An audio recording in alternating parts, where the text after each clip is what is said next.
ನಮಸ್ಕಾರ. ಇದು Friday night clipping. ನಾನು ನನ್ನ ತಂಗಿ ಪಡ್ಡು ಚೆನ್ನಾಗಿ ಮಾಡ್ತಾರೆ ಮೊಂಗೋಲೀಸ್ ಅಂತ, ಸೊ ಅಲ್ಲಿ ತಿನ್ನಕ್ಕೆ ಹೋಗಿದ್ವಿ. Next Saturday mini vlog continue ಮಾಡ್ತೀವಿ. Last exam, all the best. ಹೆಂಗೆ ಅನಿಸ್ತು? ಫಸ್ಟ್ ಸೆಮ್ 6 ಮಂತ್ಸಲ್ಲಿ ಎಷ್ಟು ಬೇಗ ಕಂಪ್ಲೀಟ್ ಮಾಡಿಬಿಟ್ಟಿದ್ಯಾ?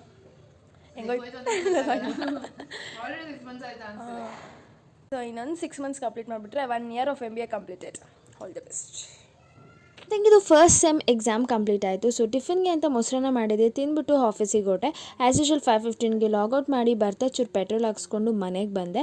ನಮ್ಮ ಮನೆಗೆ ಬಂದಿದ್ದೀನಿ ಇವತ್ತು. ಸೊ ದೇವಸ್ಥಾನಕ್ಕೆ ಹೋಗಬೇಕಾಗಿತ್ತು. ಆ ರೀಸನ್ಗೆ ಬೆಲ್ದಾರ್ತಿ ಮಾಡೋಣ ಅಂತ ಸ್ವಲ್ಪ ಹೂ ಕಟ್ಕೊಂಡು ಅದಾದಮೇಲೆ ಬೆಲ್ದಾರ್ತಿಗೆ ರೆಡಿ ಮಾಡಿಕೊಂಡೆ. ದೇವ್ರನ್ನ ನೆನೆಸ್ಕೊಂಡ್ರೆ ಒಂದು ಮಾತು ನೆನಪಾಗುತ್ತೆ, ಜನ ನಮ್ಮನ್ನು ಕೈ ಬಿಟ್ಟರು ದೇವ್ರು ಯಾವತ್ತೂ ಕೈ ಬಿಡಲ್ಲ ಅನ್ನೋ ಮಾತು ಸುಳ್ಳಲ್ಲ.